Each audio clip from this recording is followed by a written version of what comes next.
오늘은 우리가 사도행전 90번째 시간으로 오해를 넘어 받아주라 라는 제목으로 같이 말씀을 나누도록 하겠습니다. 오해를 넘어 받아주라. 오해는 사람이 참 견디기 힘든 일이죠. 사람이 오해를 받게 되면 잠이 오지 않고 오해를 풀지 못하면 화병이 날 만큼 사람들은 오해를 싫어합니다. 이유는 내가 그런 의도와 목적이 아니었는데 다른 사람이 그렇다라고 일방적으로 생각하게 되기 때문에 그렇죠. 그래서 자신에 대한 소문이 퍼지면 그것을 억울해하고 그것이 풀릴 때까지 견디질 못해 하는 것이 사람이죠. 그건 어느 시대나 마찬가지입니다. 오늘날도 정치인들이 잘못된 뉴스에 억울함을 호소하기도 하고 다른 정치인들이 이 정치적 목적을 가지고 다른 사람을 정치적으로 죽이기 위해서 잘못된 유언비어를 퍼뜨리기도 합니다. 그걸 흑색선전이라고 하죠. 그런 일이 난무하는 세상에서 그리스도인들이 어떻게 살아야 하는가 우리가 한번 오늘 말씀을 보려고 하는데, 오늘 본문은 가이사랴에서 여러 날 지낸 바울이 예루살렘으로 올라갑니다. 그 올라가는 길에 16장을 보면 이 가이사랴에서 구브로 사람 나손을 데리고 가고 있습니다. 그 나손의 집에 머물기 위해서 나손을 데리고 가요. 그래서 17절에 보면 예루살렘에 이르니 형제들이 우리를 기꺼이 영접했다 그랬어요. 그 형제들은 나손의 집사람들과 그리고 예루살렘에 있는 그리스도인들을 이야기해요. 그들 집에서, 나손의 집에서 그들과 함께 모여서 이렇게 교제하고 이튿날 바로 바울은 야고보를 만나러 갑니다. 야고보를 만나러 가는데 거기도 장로들도 함께 나온 거지요. 그리고 그들에게 문안하고서 그동안 자신이 있었던 2차, 3차 전도 여행에서 하나님께서 자신을 통해서 이방에 어떻게 하나님의 일을 행하셨는지를 낱낱이 고합니다. 사역 본고가 끝나고 나서 야고보와 장로들이 그 말을 듣고 기뻐하며 하나님께 영광을 돌렸어요. 그 이유는 하나님께서 사도 바울을 통해서 이방의 하나님의 나라를 세워가시는, 예수님께서 승천하시면서 오직 성령이 너희에게 임하시면 너희가 권능을 받고 예루살렘과 온 유대와 사마리아 땅끝까지 이르러 내 증인이 되리라 하신 그 말씀에 성취가 있었음을 감사하며 하나님께 영광을 돌리는 것이고, 또 하나는 뭐냐면 사도 바울에 대한 잘못된 소문 때문이었어요. 잘못된 소문 때문에 오해가 있었는데 그 오해가 풀렸기 때문에 그들이 감사함으로 하나님께 영광을 돌리고 있는 겁니다. 20절에 보면 그 하반절에 이렇게 이야기하죠. 그대도 보는 바와 같이 유대인 중에 믿는 자가 수만 명이 있으니 그랬어요. 예루살렘 교회는 지금 수만 명의 성도들이 모인 대형 교회가 됐습니다. 그리고 그들은 율법의 열성을 가진 자라 그랬어요. 거의 대부분이 유대교였다가 그리스도인이 된 유대인들이 거의 대부분이었습니다. 그러다 보니까 여전히 율법의 열성을 가지고 있었어요. 이 율법의 열성을 가졌다는 의미가 조금은 좋지 않은 의미로도 우리가 들릴 수 있을 것 같아요. 왜 그런가 하면 유대교에 있었던 유대인들은 당연히 유대주의의 생각과 그리고 율법주의의 생각이 팽배했고 가득했습니다. 그리고 거기에서 벗어나지 못하는 상황에 있는 거죠. 우리가 앞에서도 보았지만 베드로도 예수를 믿고 성령을 받고 많은 사역을 했지만 주님께서 고넬료 집에 가기 전에 주님께서 낮에 환상 중에 보자기에 레위기 11장에 부정한 음식들을 가득히 담아가지고 먹으라 하실 때에도 베드로 그걸 먹지 않아요. 여전히 예수를 믿고 성령을 받았으나 벗어지지 않는 부분들이 있었던 걸 우리가 봅니다.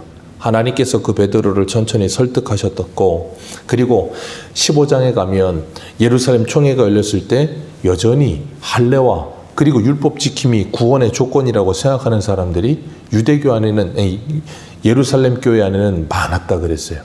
그런 가운데 바울과 바나바가 와서 안디옥 교회에 그런 문제를 가지고 왔을 때 베드로를 통해서 하나님께서 율법 지킴과 할례는 구원의 조건이 아니라고 확정짓게 하셨다 그랬어요.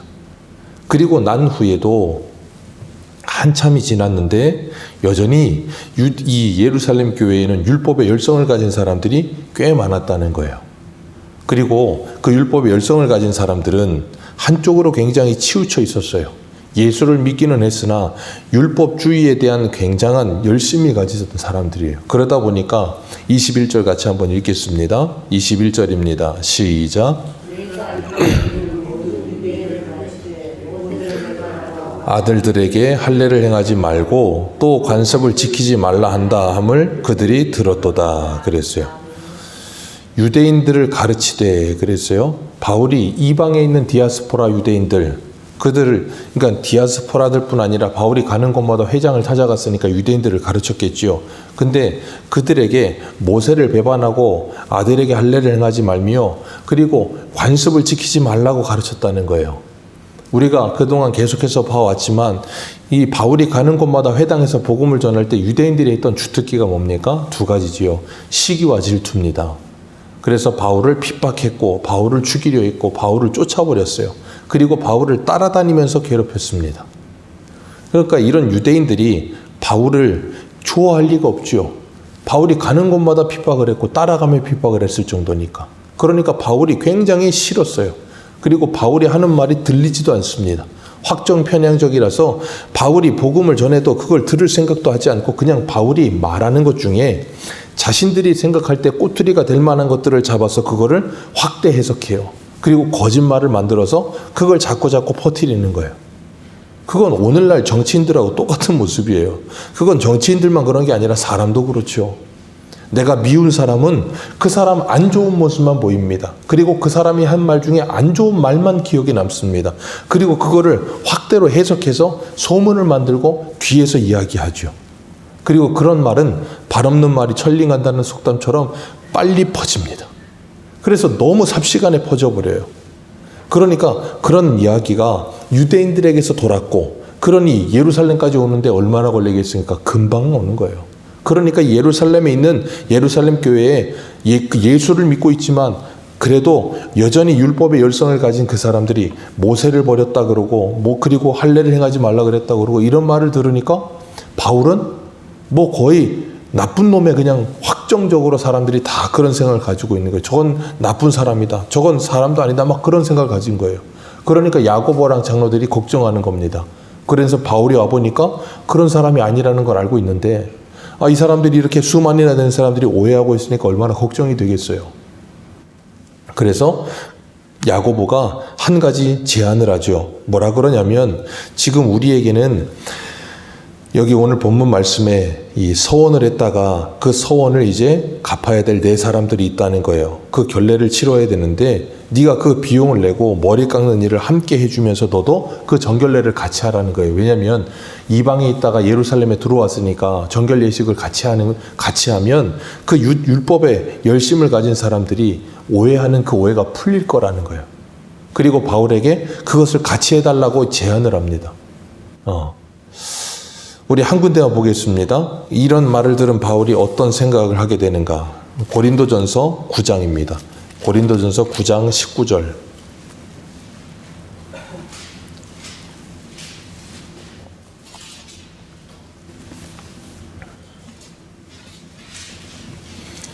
고린도전서 9장 19절입니다. 9장 19절에서 21절까지 같이 보겠습니다. 시작. 내 모든 사람에게서 자유로우나 스스로 모든 사람에게 종이 된 것은 더 많은 사람을 얻고자 함이라. 유대인들에게 내가 유대인과 같이 된 것은 유대인들을 얻고자 함이요 율법 아래 있는 자들에게는 내가 율법 아래 있지 아니하나 율법 아래 있는 자 같이 된 것은 율법 아래 있는 자들을 얻고자 함이라.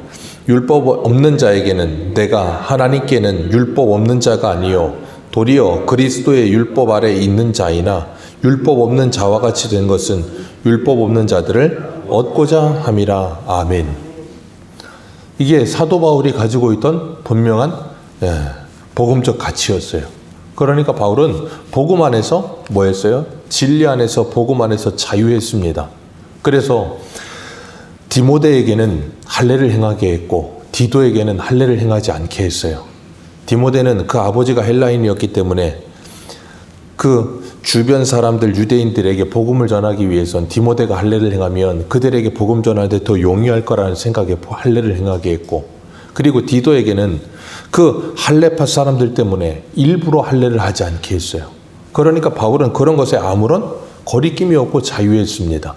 그리고 누구에게든 바울은 그들을 맞추기 위해서 그들과 같은 모습인 것처럼 보이게 했어요. 이유는 하나입니다. 한 사람이라도 더 구원하기 위해서. 오늘 본문에 보면 바울이 유대인들이 바울에 대한 거짓말을 했어요. 거짓 소문이 퍼졌습니다.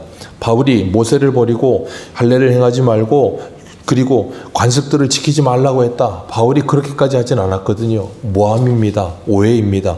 그럼 얼마나 억울할 수 있겠어요. 그럼 이런 일을 당했을 때 야고보가 이런 제안을 하면 내가 왜 그런 일을 해야 되냐고. 나 그런 말 한 적 없고 나 잘못한 거 없고 그런 식으로 막 자기가 억울한 거 쏟아낼 수 있습니다. 바울은 율법 폐기론자도 아니고 율법 무용론자도 아니에요.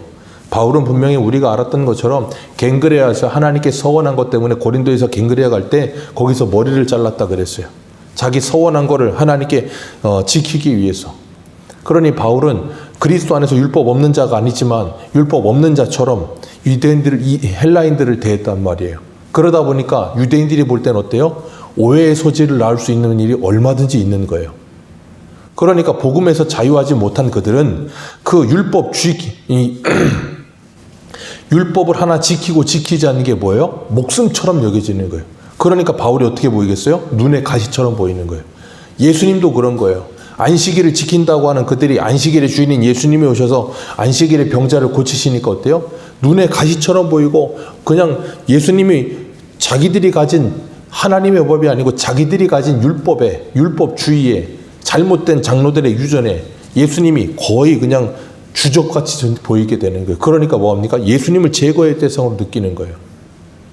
바울은 그런 오해를 받으면서도 그들과 싸우지 않았고 그리고 그들을 조금 이해시키게 하기 위해서 이렇게 하자고 이 서원한 것을 갚는 일을 비용을 대고 같이 하자고 그럴 때 그것에 대해서 억울해하거나 화내하지 않고 그냥 아무 말 없이 그걸 받습니다. 그 이유는 하나예요. 그것이 무엇 때문이에요? 그들을 위해서 그렇게 한 거예요. 그래서 여기에 보면 이렇게 이야기를 해요. 26절 말씀 우리 같이 읽겠습니다. 26절입니다. 시작.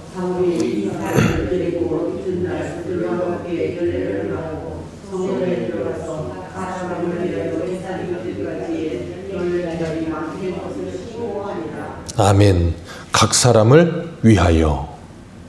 그러니까 자신에 대해서 지금 오해하고 있고 자신을 싫어하고 있는 예루살렘 교회의 수만 명의 사람들을 위하여 뭐하고 있어요? 이걸 하겠다고 자처하는 거예요. 우리가 사도 바울이 로마서에서 이야기했던 것처럼 사울이 뭐라 그랬습니까? 음식을 먹는 문제, 먹지 않는 문제를 가지고 믿음이 약하고 강하다라고 이야기하면서 서로 대치하고 싸우고 있는 그들에게 뭐라 그랬어요? 너희들은 연약한 자들의 약점을 담당하라. 자신을 기쁘게 하지 말고 이웃을 기쁘게 하는 자들이 되라. 그리고 그들을 뭐하라 그랬어요? 받아주라. 그리스도께서 너희들을 받으심으로 하나님께 영광이 된 것처럼 너희도 받으라는 거예요. 그런 것처럼 율법 아래 있는 이들을 위해서 율법 아래 있는 자와 같이 바울은 지금 이 모든 것을 뭐예요? 지키겠다고 이야기하고 받아주고 있는 거예요. 왜요? 그들을 위해서. 그들이 예수를 믿고 있지만 여전히 벗어지지 않는 그 생각. 그래서 고린도전서 8장에 우리가 했었죠. 지식은 교만하게 하며 사랑은 덕을 세우느니라. 바울이 지금 뭘 위해서요? 사랑하여 덕을 세우기 위해서. 아직 뭘 모르고 있는 그들을 가르쳐주는 것이 아니라 그들을 받아주고 그냥 모르고 있는 그들을 그냥 받아주고 그들을 기다려주면서 그들이 깨달을 수 있도록 하기 위해서 배려하고 있는 거예요. 이게 바로 성숙한 그리스도인인 줄 믿으시길 바랍니다. 그들과 사소한 것 때문에 목숨 걸고 싸우지 않고 그거 사소한 거 그냥 개의치 않아요. 자기에 대해서 뒷말하고 잘못된 소문 퍼뜨리고 있는 거 개의치 않습니다. 왜요? 그거 중요하지 않거든요. 그게 뭐가 중요하겠어요?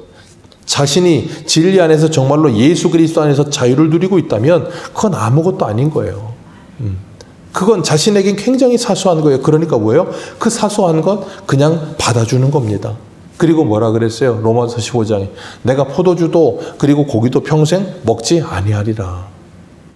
그것이 그 사람들에게 오해의 소지가 될 수 있다면 안 하겠다는 거예요. 이게 이렇게 할 수 있었던 이유는 딱 하나입니다. 진리 안에 자유할 수 있기 때문에 가능한 일이에요. 여러분 기억하세요. 우리가 진리 안에 자유할 수 있으면 바울이 고린도전서 9장에 말하는 것처럼 율법 없는 자들에게는 율법 없는 자처럼 맞춰주기도 하고요. 율법 아래 있는 자들에게는 그렇지 않지만 율법 아래 있는 자처럼 맞춰주기도 하고요. 그러면서 뭐예요?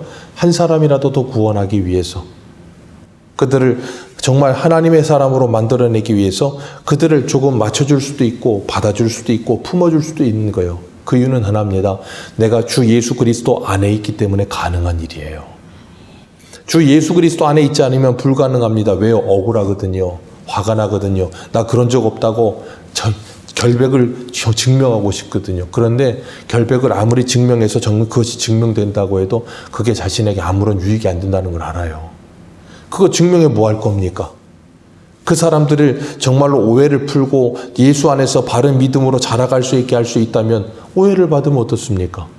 뒷말을 들으면 어떻습니까? 그건 문제되지 않아요. 우리가 정말 이 땅을 살아가면서 세상의 사람들은 그거 못 견뎌야 합니다. 어떻게든지 내가 아니라는 거 드러내야 되고, 내가 결박하다는 거 드러내야 되고, 나는 맞고 너는 틀리다는 거 확인시켜야 되고, 그러기 위해서라면 싸워서 그 사람을 짓눌러도 그건 상관없다고 생각하고, 그렇게 사는 세상에서 그리스도인들이 정말 바울과 같이 이런 마음을 가지고 다른 사람을 배려하고 그들을 위해서 그들의 약점을 담당해주고 그들을 품어줄 수 있는 마음을 갖는다면 그것이 정말 예수 그리스도를 믿는 그리스도인의 아름다운 믿음인 거예요. 주님은 우리들에게 오늘도 이 하루를 살아가면서 우리가 하나님의 은혜 받은 자로서 정말 주님께서 우리의 약점을 담당해 주시고 우리를 받아주신 것처럼 우리도 그렇게 주님의 사랑을 세상에 흘려보내며 정말 하나님이 함께 하시는 자, 우리가 주일 저녁에 했던 말씀처럼 하나님이 함께 하시는 자답게 살아갈 수 있는 저와 여러분들 되시기를 축복합니다. 기도하겠습니다.